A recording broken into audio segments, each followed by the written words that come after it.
빌립보서 3장 7절에서 9절을 암송하시므로 사순절 세 번째 주일 예배를 올려드리겠습니다. 그러나 무엇이든지 내게 유익하던 것을 내가 그리스도를 위하여 다 해로 여길 뿐더러 또한 모든 것을 해로 여김은 내 주 그리스도를 아는 지식이 가장 고상하기 때문이라.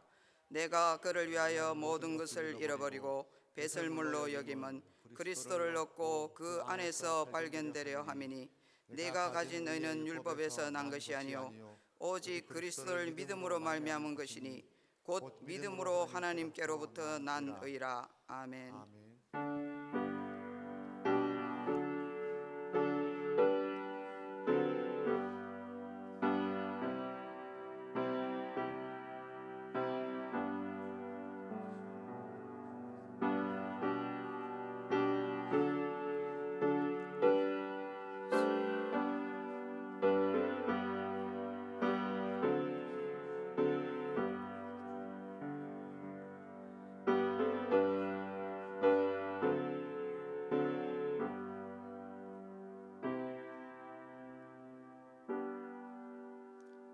오라 우리가 여호와께로 돌아가자. 여호와께서 우리를 찢으셨으나 도로 낫게 하실 것이요 우리를 치셨으나 싸매 주실 것임이라. 여호와께서 이틀 후에 우리를 살리시며 셋째 날에 우리를 일으키시리니 우리가 그의 앞에서 살리라. 사랑이 많으신 하나님, 따뜻한 봄 기운이 온 땅에 가득 내리앉는 좋은 계절을 주신 것에 감사를 드립니다. 따뜻한 햇볕으로 얼어붙었던 땅을 풀어주신과 같이 저희들의 차가운 가슴도 녹여 주옵소서. 따뜻한 바람으로 대지를 만져주신과 같이 이 시간 메마르고 황폐해져 있는 저희들의 마음도 성령의 바람으로 부드럽게 만져 주옵소서. 이 예배를 통하여 냉담했던 우리 마음이 새롭게 변화를 받아 순전한 믿음으로 하나님을 경배하게 하여 주옵소서. 사순절 기간을 보내고 있사오니 들려주시는 말씀을 통해서 우리 마음에 십자가 사랑이 더욱 깊이 새겨지기를 원하오며 예수님의 이름으로 기원합니다. 아멘. 찬송가 8장입니다.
천지 만물 우리 주를 찬송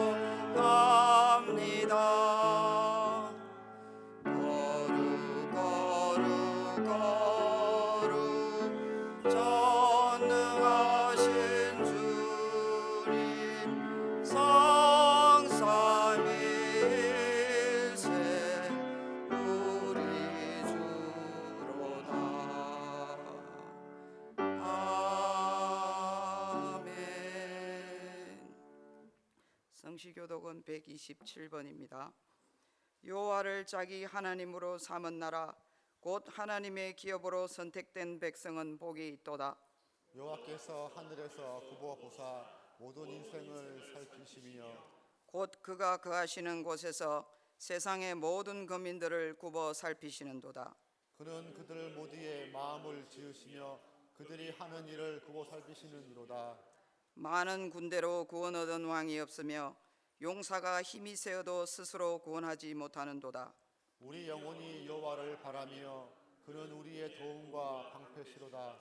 우리 마음이 그를 즐거워하며 우리가 그의 성호를 의지하였기 때문이로다. 여호와여, 우리가 주께 바라는 대로 주의 인자심을 우리에게 베푸소서. 아멘. 우리의 신앙을 고백하겠습니다. 나는 전능하신 아버지 하나님 천지의 창조주를 믿습니다. 나는 그의 유일하신 아들 우리 주 예수 그리스도를 믿습니다. 그는 성령으로 잉태되어 동정녀 마리아에게서 나시고 본디오 빌라도에게 고난을 받아 십자가에 못 박혀 죽으시고 장사된 지 사흘 만에 죽은 자 가운데서 다시 살아나셨으며 하늘에 오르시어 전능하신 아버지 하나님 우편에 앉아 계시다가 거기로부터 살아있는 자와 죽은 자를 심판하러 오십니다. 나는 성령을 믿으며 거룩한 공교회와 성도의 교제와 죄를 용서받는 것과 몸의 부활과 영생을 믿습니다. 아멘. 찬송가 301장입니다.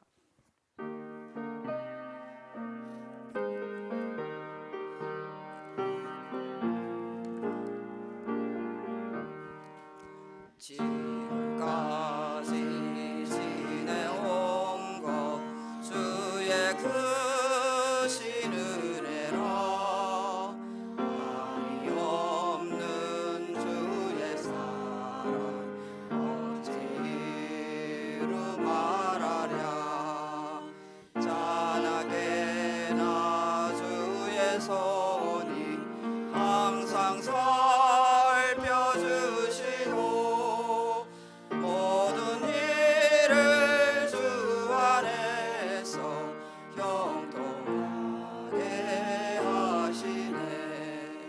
온 마음도 연약하나 새 힘 받아 살았네. 물붓듯이 부으시네.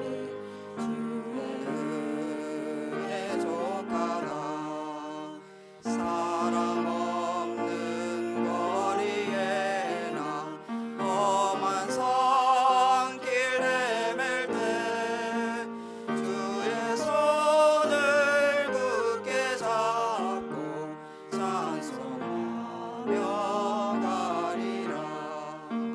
주님 다시 배울 날이 날로 날로 다가와. 무거운 짐 주께 맡겨 벗을 날도 멀잖네. 나를 위해 예비하신 고향 집에 돌아가 아버지의 품 안에서 영원토록 살리라.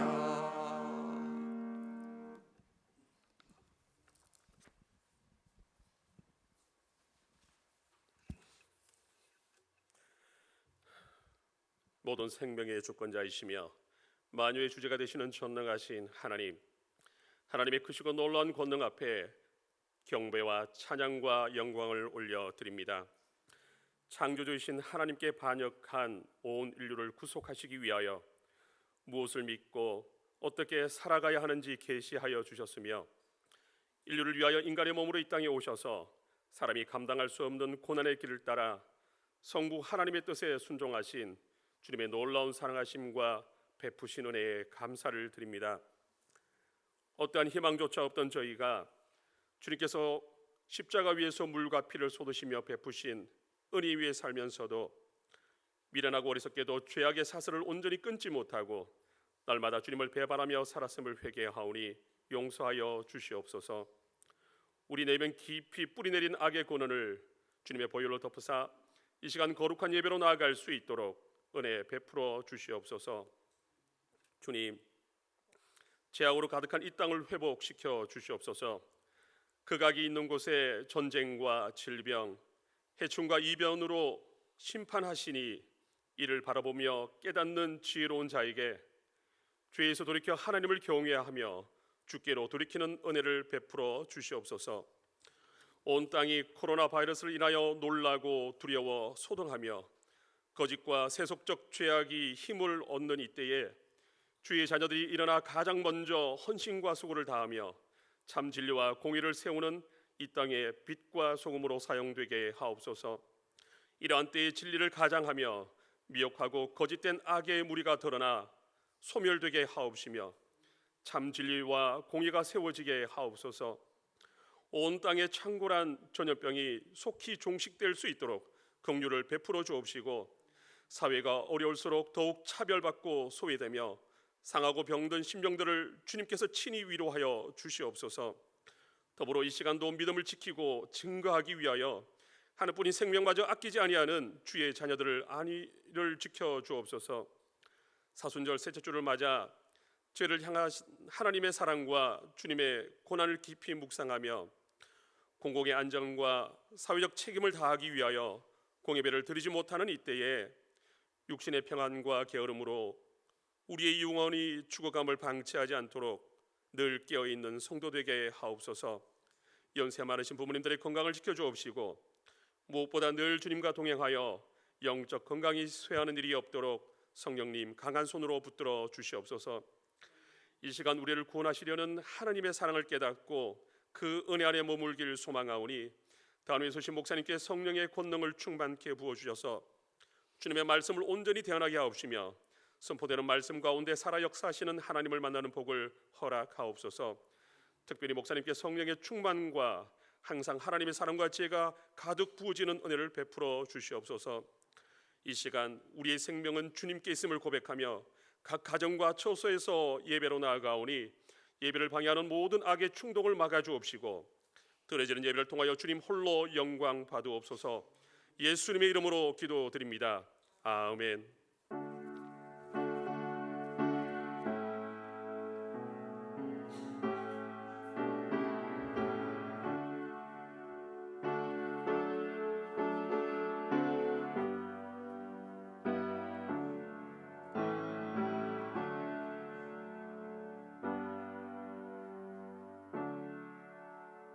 하나님께서 우리에게 주신 말씀은 역대상 21장 9절에서 14절 말씀입니다. 구약 성경 641쪽에 있습니다. 역대상 21장 9절에서 14절까지를 한 절씩 교독하시겠습니다. 여호와께서 다윗의 선견자 가세에게 말씀하여 이르시되 가서 다윗에게 말하여 이르기를 여호와의 말씀이 내가 내게 세 가지를 내어 놓으리니 그 중에서 하나를 내가 택하라. 내가 그것을 내게 행하리라 하셨다 하라 하신지라. 가시 다윗에게 나아가 그에게 말하되 여호와의 말씀이 너는 마음대로 택하라. 혹 3년 기근이든지 혹 내가 석 달을 적군에게 패하여 적군의 칼에 쫓길 일이든지 혹 여호와의 칼 곧 전염병이 사흘 동안 이 땅에 유행하며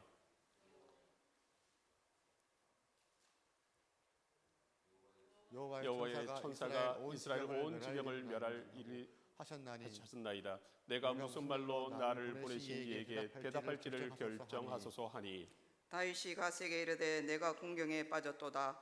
여호와께서는 긍휼이 심히 크시니 내가 그의 손에 빠지고 사람의 손에 빠지지 아니하기를 원하나이다 하는지라. 이에 여호와께서 이스라엘 백성에게 전염병을 내리심에 이스라엘 백성 중에서 죽은 자가 7만 명이었더라. 아멘.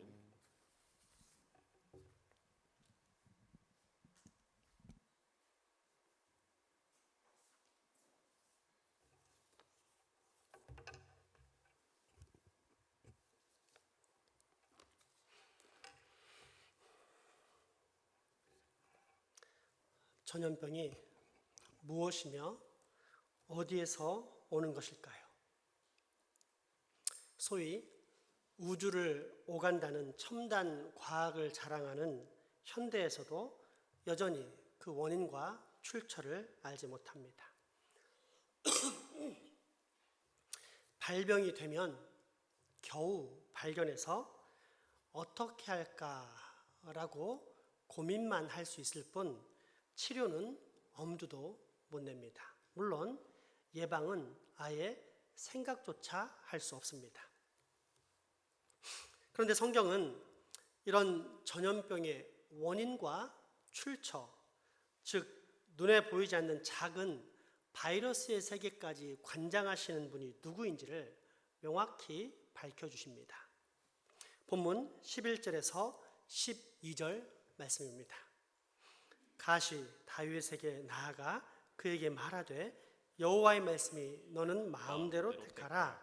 혹 3년 기근이든지 혹 내가 석 달을 적군에게 패하여 적군의 칼에 쫓길 일이든지 혹 여호와의 칼 곧 전염병이 사흘 동안 이 땅에 유행하며 여호와의 천사가 이스라엘 온 지경을 멸할 일이든지라고 하셨나이다.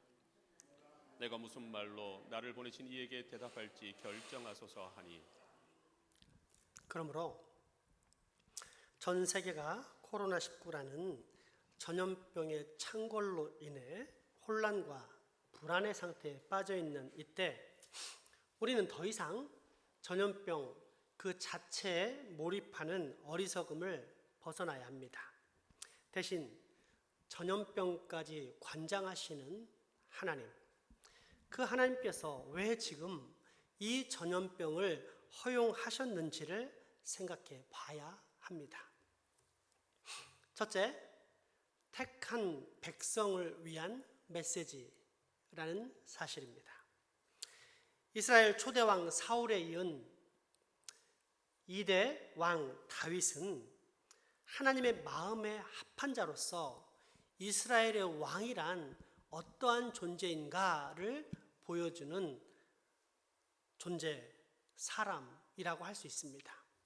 나아가 장차 온 천하만국의 왕이 되실 예수님을 예표하는 사람이었습니다. 즉 하나님의 선택을 받은 사람입니다. 그런 다윗이 범죄하자 주님은 그를 즉시 처벌하십니다. 이 처벌은 정죄의 심판입니까? 아니면 사랑의 훈육, 그러니까 징벌하신 후 돌이키게 하시려는 하나님의 배려입니까? 사랑의 배려입니다. 따라서 우리는 명백한 공식 하나를 발견할 수 있습니다.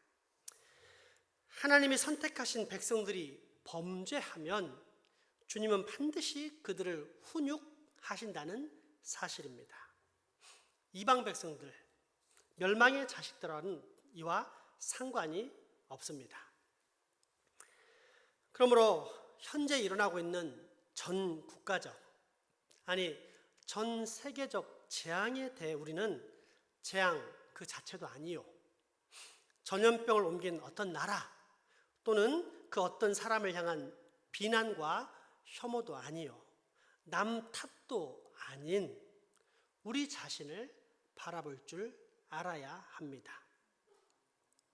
세상에 빛과 소금으로 삼았는데 어둠과 거친 돌로 살아가는 우리, 하나님의 명령을 거역하면서 살아가는 나 자신을 돌아볼 수 있어야 합니다.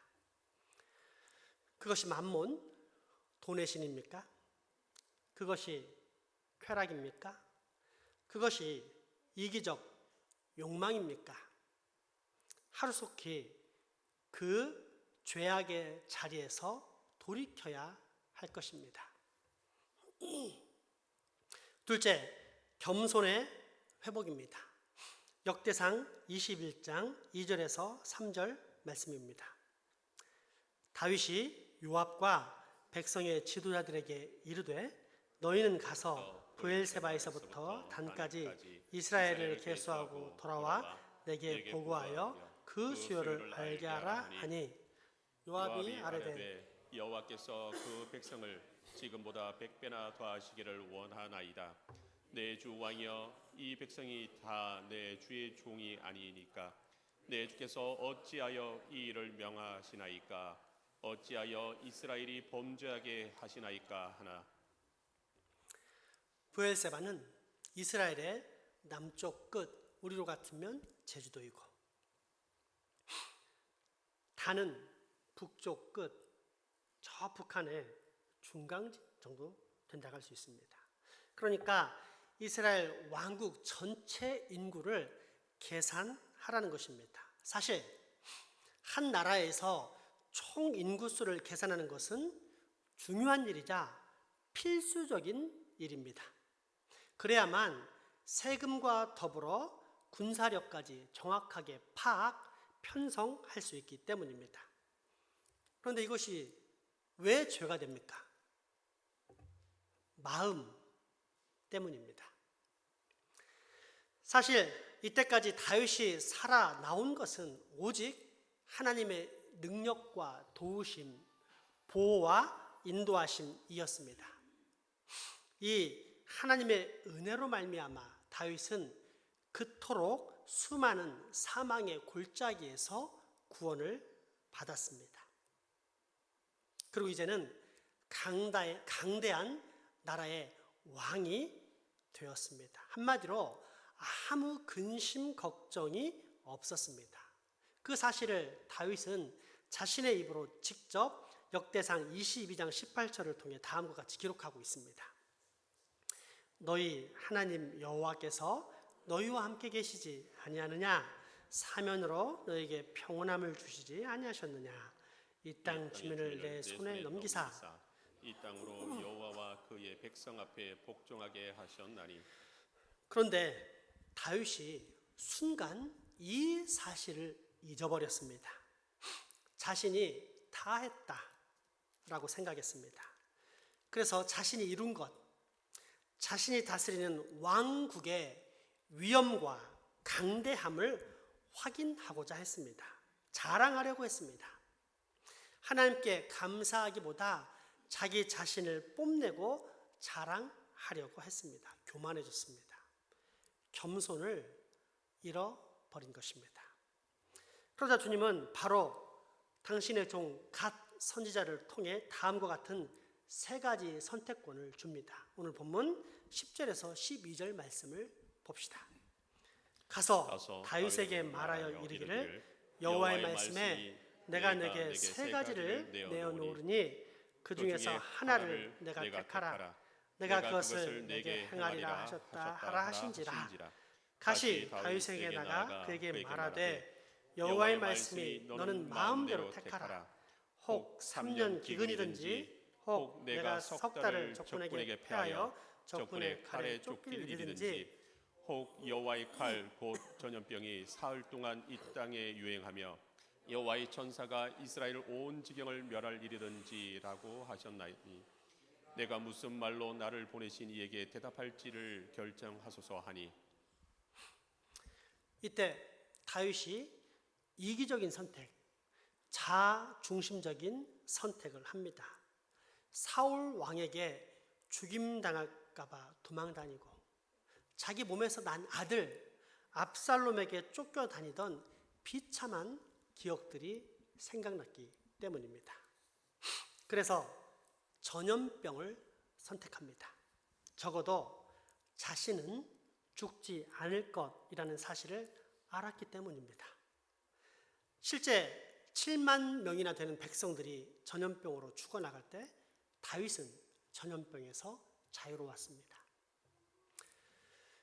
그래서 편안했습니까? 오히려 극심한 후회가 밀려왔습니다. 편할 줄 알았는데 오히려 죽는 것보다 훨씬 더 괴로웠습니다. 다윗은 택함 받은 이스라엘 왕, 성령의 사람, 곧 거룩하신 하나님의 자녀였기 때문입니다. 그렇게 곧 괴로움과 신음 속에서 그 마음의 후회와 고통을 토로하는데 역대상 21장 17절에 그 말씀이 나와 있습니다. 하나님께 아뢰되 명령하여 백성을 계수하게 한 자가 내가 아니니까. 범죄하고 악을 행한 자는 곧 나이니이다. 이 양떼는 무엇을 행하였나이까? 청하건대 나의 하나님 여호와여, 주의 손으로 나와 내 아버지의 집을 지시고 주의 백성에게 재앙을 내리지 마옵소서 하니라. 이 시대에 일어난 재앙의 원인도 마찬가지입니다. 많은 이들이 이 시대의 치명적인 코로나19의 바이러스의 원인을 박쥐 같은 야생동물의 섭취로 규정하고 있습니다. 하지만 그것은 외적인 원인이 될 수 있을지는 몰라도 결코 영적인 이유는 되지 못합니다. 영적인 이유는 무엇입니까? 교만입니다. 겸손의 부재, 곧 하나님의 은혜에 대한 묵상의 상실입니다. 그러므로 여러분, 이제 우리는 영안을 열어서 우리 자신의 모습을 하나님의 거울에 비춰 봐야 합니다. 거울 속에 비친 교만한 내 자신을 바라볼 수 있어야 합니다.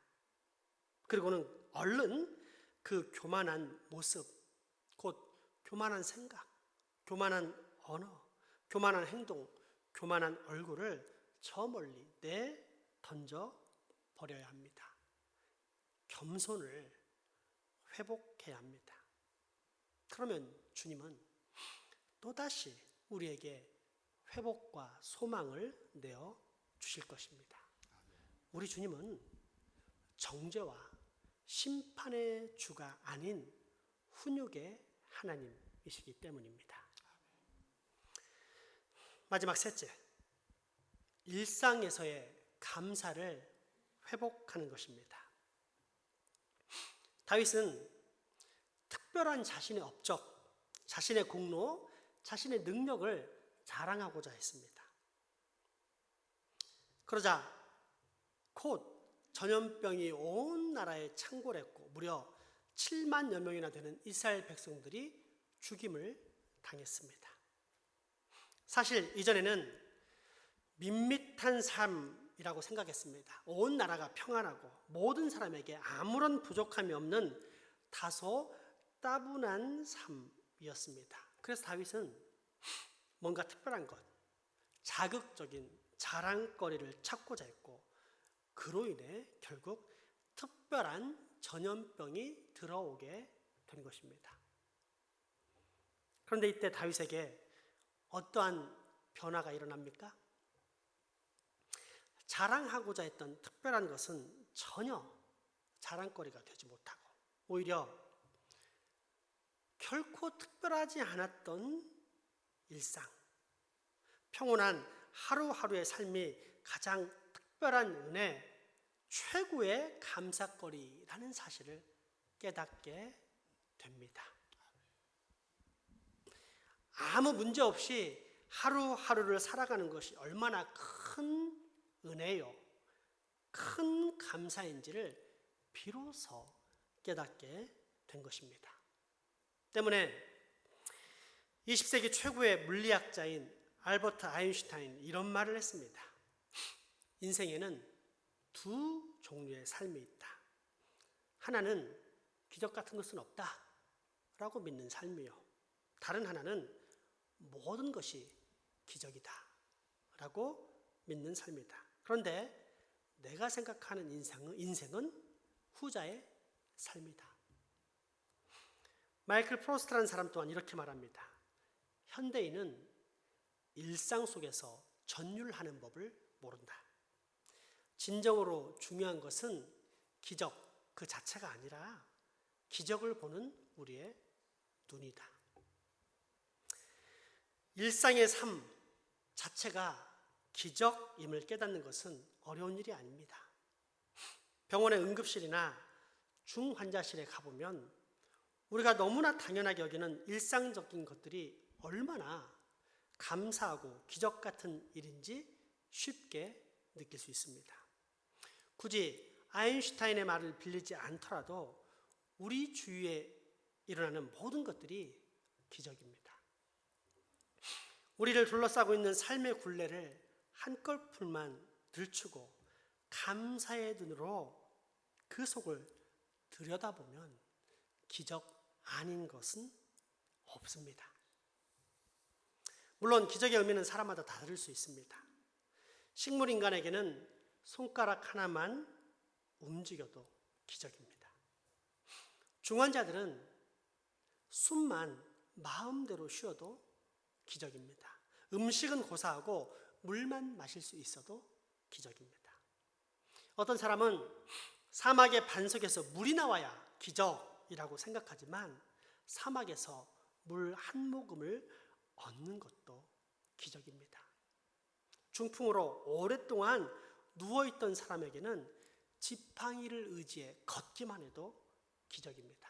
가만히 그리고 자세히 살펴보면 우리가 살아가는 일상이 사실상 기적인 것입니다. 실제 우리 삶을 한번 살펴보십시오. 언제 어느 때나 마음껏 하나님을 찾아 예배할 수 있을 때 그 사실에 대해 감사했었습니까? 아닙니다.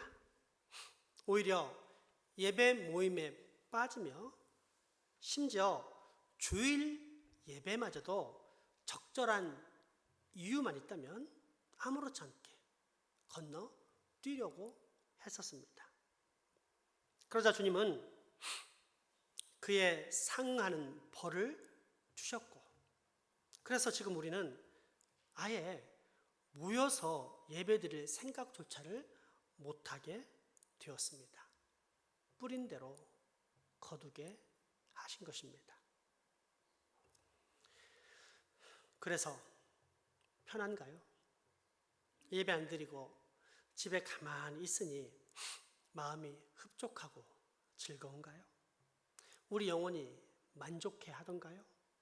가정 예배로 충분하다 느껴져서 이제는 굳이 교회 갈 필요가 없다고 느껴지게 되던가요? 만약 그렇다면 그는 참으로 불행하고 슬픈 사람입니다. 왜냐하면 하나님을 사모하는 사람, 진정한 교회는 날마다 모이기를 힘쓰며 성전에 나아가기를 즐거워하는 사람이기 때문입니다. 이 사실에 대해 성경은 시편 128편을 통해 다음과 같이 밝히는데, 시편 128편의 제목은 성전에 올라가는 노래입니다. 우리 같이 한번 읊어봅시다. 여호와를 경외하며 그의 길을 걷는 자마다 복이 있도다. 내가 내 손이 수고한 대로 먹을 것이라. 내가 복되고 형통하리로다. 내 집 안방에 있는 내 아내는 결실한 포도나무 같으며 내 식탁에 둘러앉은 자식들은 어린 감람나무 같으리로다. 여호와를 경외하는 자는 이같이 복을 얻으리로다. 여호와께서 시온에서 내게 복을 주실지어다. 너는 평생에 예루살렘의 번영을 보며 내 자식의 자식을 볼지어다. 이스라엘에게 평강이 있을지로다. 아멘. 그러므로 여러분, 이 재앙의 때 우리는 당황과 방황 속에서 흔들리고 휩쓸려가는 세상 사람들처럼 지나치게 그러한 세속적 근심과 걱정에 휩싸이지 맙시다. 대신 영안을 열어 우리가 회복해야 할 진짜 문제를 찾아봅시다. 그 문제란 무엇입니까? 감사의 상실, 특별히 일상의 감사를 상실한 우리 영혼의 문제입니다. 따라서 이제부터라도 감사합시다. 적극적으로 그리고 구체적으로 감사합시다. 내게 훌륭한 부모님이 있는 것을 감사합시다. 내게 든든한 남편과 포근한 아내가 있는 것을 감사합시다. 내게 눈에 넣어도 아플 것 같지 않은 멋진 자녀가 있음을 감사합시다. 내게 귀한 친구가 있음을 감사합시다. 내게 먹을 것이 있음을 감사합시다. 내게 먹을 수 있는 건강이 있는 것을 감사합시다. 내게 일터가 있음을 감사합시다. 내 곁에 좋은 사람들이 있는 것을 감사합시다. 내게 너무도 소중한 교회가 있음을 감사합시다. 내가 이렇게라도 예배할 수 있는 것을 감사합시다. 모든 일을 감사합시다. 그리고 무엇보다도 여호와 하나님이 나의 하나님임을 감사합시다. 우리가 지금까지 지내온 것은 모두 다 우리 주 여호와 하나님의 은혜이기 때문입니다.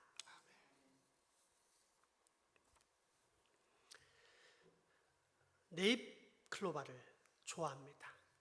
왜냐하면 네잎클로바를 찾으면 행운이 찾아온다 라는 이야기가 있기 때문입니다. 실제로도 네잎클로바의 꽃말은 행운입니다.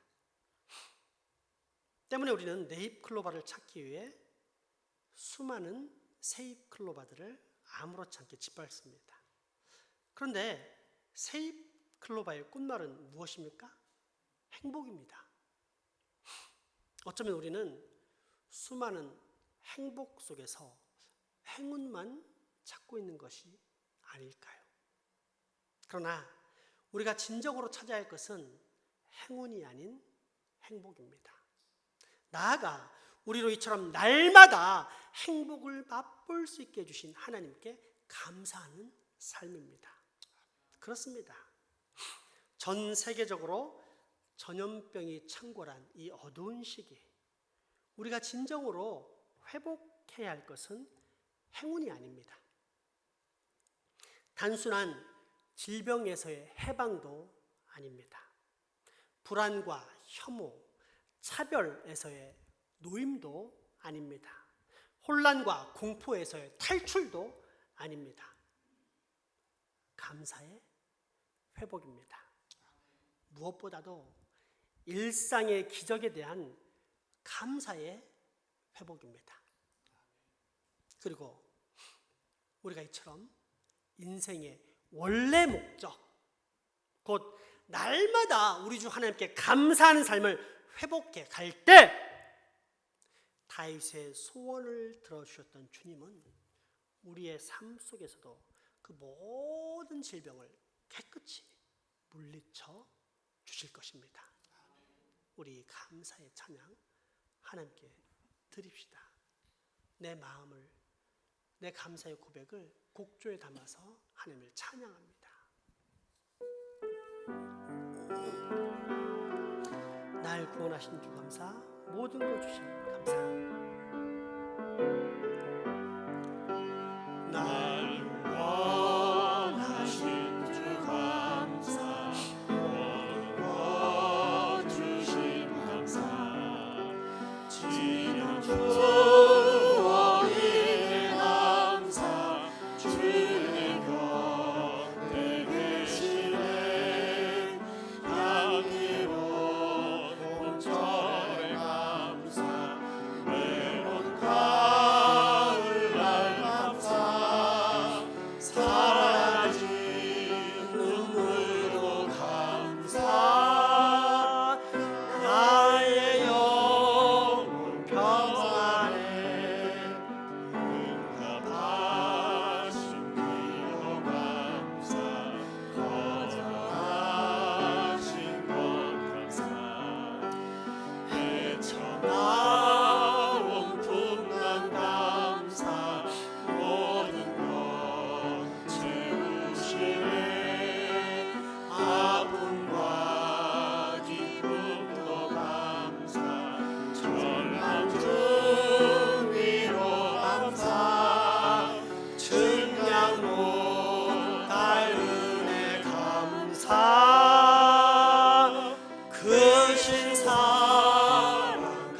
감사해 길가에 장미꽃 감사 장미하시고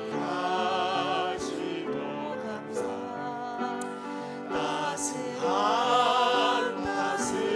가정 희망 주신 것 감사 기쁨과 슬픔도 감사 하늘 평안을 감사 내일의 희망을 감사 영원토록 감사해. 여러분, 자녀가 철이 없을 때 감사하지 못한다고 나무라는 부모 없습니다. 하나님도 마찬가지입니다. 우리가 철이 없이 살 때 감사 못한다고 우리를 정죄하시거나 심판하시거나 훈육하시지 않습니다. 그러나 어느 정도 철이 들었다 생각했음에도 불구하고, 분명히 확인했음에도 불구하고 감사가 없다, 아니 감사하던 삶을 상실했다, 하나님은 훈육하십니다. 사랑의 배려를 베푸십니다. 그러니 얼마나 우리 아버지 하나님 감사하신 분입니까? 그러므로 그 감사하신 하나님께 우리 다시 한번 회복해야 하는데, 그것이 바로 하나님을 향한 일상의 감사입니다. 그 마음의 고백을 담아서 이 시간 다시 한번 하나님을 찬양하며 경배하도록 하겠습니다.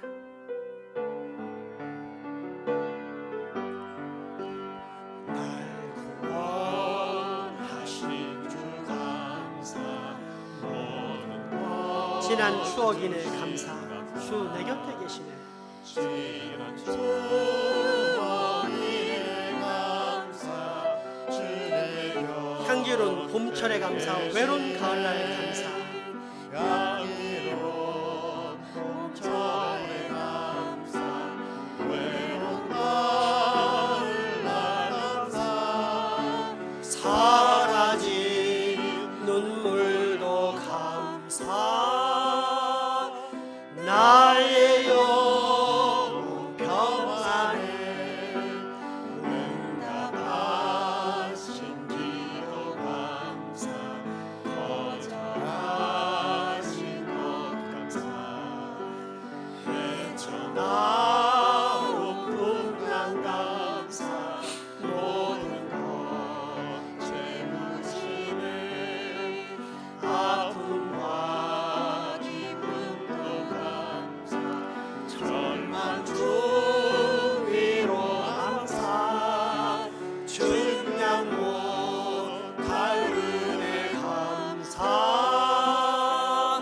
크신 사랑 감사해 길가에 장미꽃 감사 장미하시고 감사 따스한 가정 희망 주신 것 감사 기쁨과 슬픔도 감사 하늘 평안을 감사 내일의 희망을 감사 영원토록 감사해.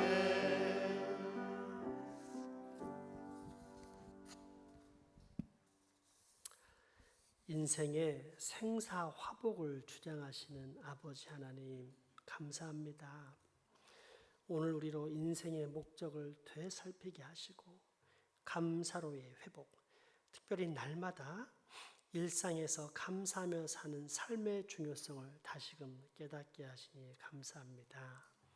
우리 장생포교회 모든 성도들은 오늘부터 날마다 하나님께 감사하고 사랑하는 삶을 살아서 영육간의 모든 질병에서 저 멀리 벗어나고, 혹 걸린다 할지라도 우리 주 예수 그리스도의 보혈로 깨끗이 회복되는 은혜 있게 하여 주시옵소서. 예수님의 이름으로 기도하옵나이다. 아멘. 헌금하시겠습니다.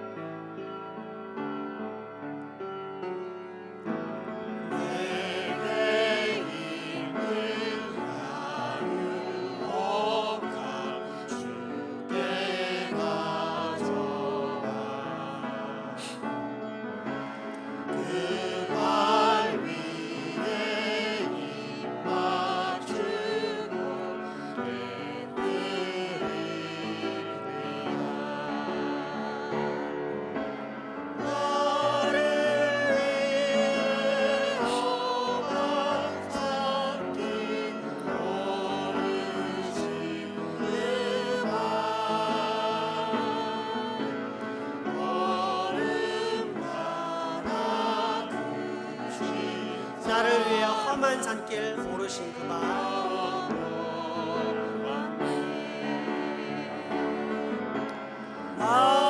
나를 위해 험한 산길 오르신 그발 얼음마다 크신 사랑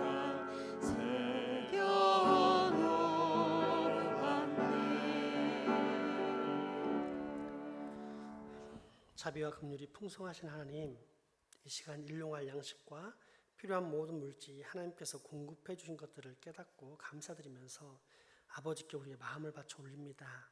적은 정성이지만 이 모든 마음들이 우리의 정성과 주님을 향한 헌신의 뜻이 실리는 헌금 되게 하시옵소서. 또한 하나님께서 기뻐 받으시는 예물 되게 하시옵소서.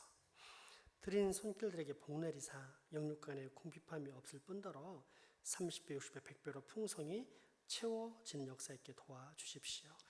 또한 바치지 못한 심령들 어루만지심으로 위로와 희망 주시고 낙심치 않고 기도하면서 기다릴 때 그들이 후일에는 그 누구보다도 크게 바칠 수 있는 영적, 육적, 경제적 복도 받게 하여 주시옵소서.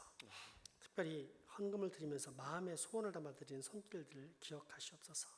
주님께서는 그 마음의 원함을 가장 잘 아시오니 하나하나 다 응답하심으로 말미암아 우리 교회에 속한 모든 자녀들이 삶 속에 주님을 더욱더 사랑하고 감사하며 사는 복이 넘쳐나도록 하여 주시옵소서.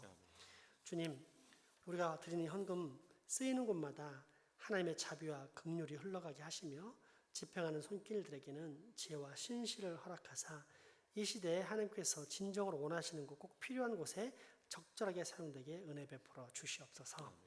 직장, 사업, 유학과 극복의 의무 등으로 타지 해외에 나가 수고한 우리 가족들에게도 동일한 은혜가 있기를 소망합니다. 그래서 그들이 늘 예수님과 동행함으로 참 평안과 기쁨, 영생의 삶을 충만히 누리게 하여 주시옵소서. 특별히 모일 수 없어서 가정에서 영상으로 예배하는 주의 자녀들 기억하사 이 주일에 모여 예배했던 것 이상으로 그 가정에 성령이 조금만 김재하시는 놀라운 복이 꼭 있게 축복하여 주시옵소서. 이 지역사회도 불쌍히 여기시고 이 장생보 지역이 이제는 빛과 소금으로서 영혼의 등대가 되는 아름다운 하나님의 지역 될 수 있도록 우리 장생보 지역도 축복하여 주시옵소서. 예수님 이름으로 기도합니다. 아멘.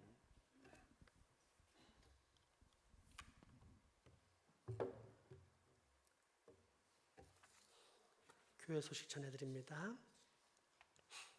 구원의 확신 설교문 조성수 목사님이 배포하고 있으니까 찾아가시면 되겠습니다. 새가정 예배에서 하나님의 뜻을 따라 신청을 하시고 받아가시면 됩니다. 신청하신 분은 찾아가시고 아직 몇 곳 남았으니까 찾아가셔서 늘 예배에 중요한 도구로 사용하시기 바랍니다. 이제 우리 교회가 1대1 및 소그룹을 시작하려고 합니다. 아무래도 대그룹은 아직은 시기상조인 것 같지만 한 영혼 한 영혼을 돌보는 1대1과 소그룹은 시작해서 진행하려고 합니다.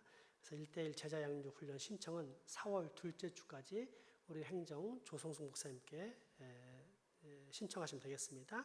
세례자 역시 4월 둘째 주까지 부활절 때까지 우리 조 목사님께 신청하셔서 세례받기 원하시는 분들은 꼭 준비하시기 바랍니다. 우리 마지막 찬양 부르실 텐데 오늘 마지막 찬양은 다시 한번 구원의 찬양으로 하도록 하겠습니다. 날 구원하신 주 감사 찬양하시겠습니다. 다 같이 일어나서 찬양합시다.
같이 한 목소리로 하나님 감사합니다 뭐 외치고 우리 축도합시다.